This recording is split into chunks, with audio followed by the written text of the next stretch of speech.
I'm Summer Huntington of Steel Mace Vinyasa and Shala, and today I want to talk about my prime condition flow method for Steel Mace Vinyasa. All right, so a little background on me and yoga. I got started when I was about 21 years old. I did my first 200-hour yoga teacher training at age 21, and I've been certified ever since. I've gone and taken a 500-hour teacher training, and I've probably clocked about 40,000 hours of training human movement with Steel Mace Vinyasa, clubs in yoga, and just yoga in general. So when I started developing my signature methodology, prime condition flow, I did so to actually prevent injury in a yoga classroom. I found that most people were not actually strong enough to do the chaturanga move with full fascial tension, alignment, and be able to hold stability there. And what happened was with yogis, they would tend to go into kind of like a lazy version of chaturanga, which really put a lot of shear force on the shoulders. So I don't want to demonstrate it too much here because I don't want to rip my shoulders apart. So they might go elbow flare and then dropping below 90, which really puts a lot of load on small, tiny muscles that we don't necessarily want to be bearing load. We want the load to be in the lats and in the core, which is why all the positions that we train with Mace have us go into that order position. Notice how order position is really similar to chaturanga position. The elbows are pinched to the ribs.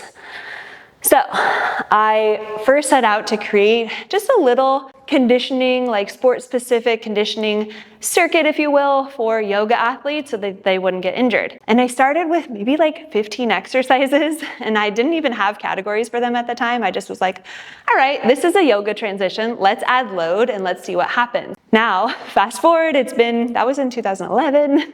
It's been probably like 14 years or so at the time this video is filmed. The system has evolved. And so now, when I look at designing a class, there's 3 elements of a class. We have our prime phase. Priming is joint mobility integrated into asana. So here's my asana. In yoga, it would be just holding the static stretch, Asana. In Steel Mace Vinyasa, we are dynamically moving in mobility drills in and out and doing repetitions of joint mobility integrated into asana. So this is kneeling lunge chest expansion, which is derived from the classical pose of Asana or kneeling lunge, which people tend to really dump into their mobility and into their joints here. In Steel Mace Vinyasa, we stay in healthy ranges and we pulp dense fascia and we do the repetitions to build heat and also work with proprioception, motor control, timing, coordination, agility. So that's one example of a prime drill. Let's try another common one that I teach at my Steel Mace Vinyasa Level 1 seminars and in my 50-hour and 100-hour teacher training online. Shoulder screws for mountain pose. This is the unique one to the Steel Mace Vinyasa system. We are working the rotator cuff in open chain, adding a little hip hinge and squat. And this one's nice because it will release some tension in the neck. And it's a really great primer if you're going to move into conditioning, prime condition flow. If you're going to be conditioning with a mace, you always want to be warming up that rotator cuff to prevent injury. So the reason it goes prime condition flow is we want to make sure that all of our priming drills are foreshadowing what is going to happen in the conditioning circuit. And in the conditioning circuit, we always start with a learn it round where we learn the mechanics of every single exercise and we just go slow, no timers, just really working on alignment and control. And then we usually do 2 timed rounds at least or a 20-minute HIIT protocol, which allows us to condition and increase our muscular endurance, our cardiovascular endurance, and just help us improve in our athleticism. So let's take a peek at a couple of our signature Steel Mace Vinyasa exercises. Here is an uppercut lunge. Nice and slow, working on that alignment. Feet are hip distance apart. This is closed hip conditioning. Here, a closed hip conditioning drill.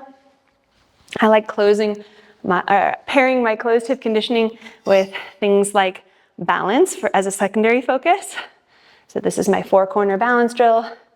Mace comes from prayer position into 2-handed flag. My foot moves in 4 corners. That was 1, 2, corner number 3, corner number 4. This one's great for ankle stability, spine stability. We've got big wheel, which is core. You can do big wheel from a mountain pose. You can do it from a kneeling lunge pose. Again, inserting that conditioning into yoga asana to help with balance, stability. And they're just little reps, like we're training a little transition with a little load so that when we take the load away, we're left with a greater degree of that range of motion, right? So other conditioning exercises that make Steel Mace Vinyasa unique, I think it's one of the only forms of exercise out there that really focuses on open hip conditioning here. This is a Warrior 2 lunge. Definitely the only one that focuses on open hip conditioning with a leverage tool like a mace, with dynamic movement here. I'm training my hip rotator muscles here. I'm training my rotator cuff here. Lots of proprioception required to be able to perform that successfully. So circling back to what you learn when you learn Steel Mace Vinyasa. So whether you're taking one of my programs, highly recommend Steel Mace Vinyasa 101 is a great starting point. I always put that link in all of my YouTube description, so check that out below. But when we're looking at training prime conditioned flow, it's about 20 minutes of prime mobility drills, specifically matched to anywhere from like 3 to 5 conditioning exercises. And in Steel Mace Vinyasa 101, you can pluck as many as you want. You could do like 3 exercises if you're feeling like a low intensity day. You could do 5 if you're feeling more of a mod high day. And then we always follow it up with loaded flow. So take a peek. Loaded flow. In traditional yoga classes, let's say I'm coached, or I'm instructed rather, to do like a Warrior 1 class. So I'm here. Notice in a typical class that you don't see the striations of the tricep because they're not really cueing for full fascial tension. When you train with Mace, you are cued to get some torque going on in the Mace. So let's say I've got my easiest position here. I've got Warrior 1 with Mace in prayer, torque, lat activation, grip confirmation. Next progression here, you can see the striations in my arms, my triceps. Maybe I'm here. Full fascial tension, full elbow lock, full shoulder pack. If I'm training an open hip loaded asana, Warrior 2 with shoulder pack, full straight arm, full lat activation. Maybe I'm taking it into extended side angle. Here, again, getting that full fascial tension. So that's the third part of class, is learning how to go through a loaded flow. And then what's left when I take my load away, we follow it up with an unloaded flow, full fascial tension, full activation. You have an imprint of where you bared load before. Now that the weight is gone, everything else should feel more activated, more power, more motor unit recruitment. So there is a little method to my madness here. Prime conditioned flow is the fastest way to get everyday people into flow state. How does it work?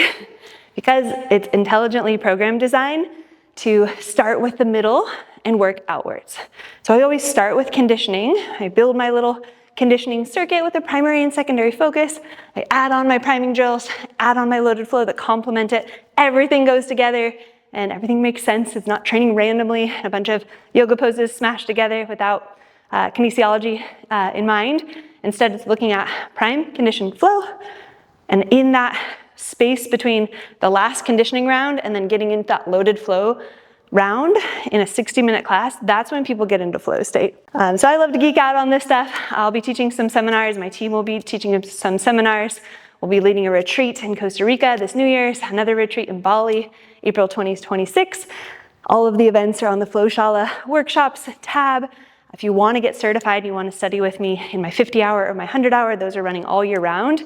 Drop a comment below. I'm curious your thoughts on the prime conditioned flow method. Does it make sense to you if you're a beginner? If you've been doing this for a long time and watching my videos and you've actually practiced this in some of my programs, how has this impacted your athleticism?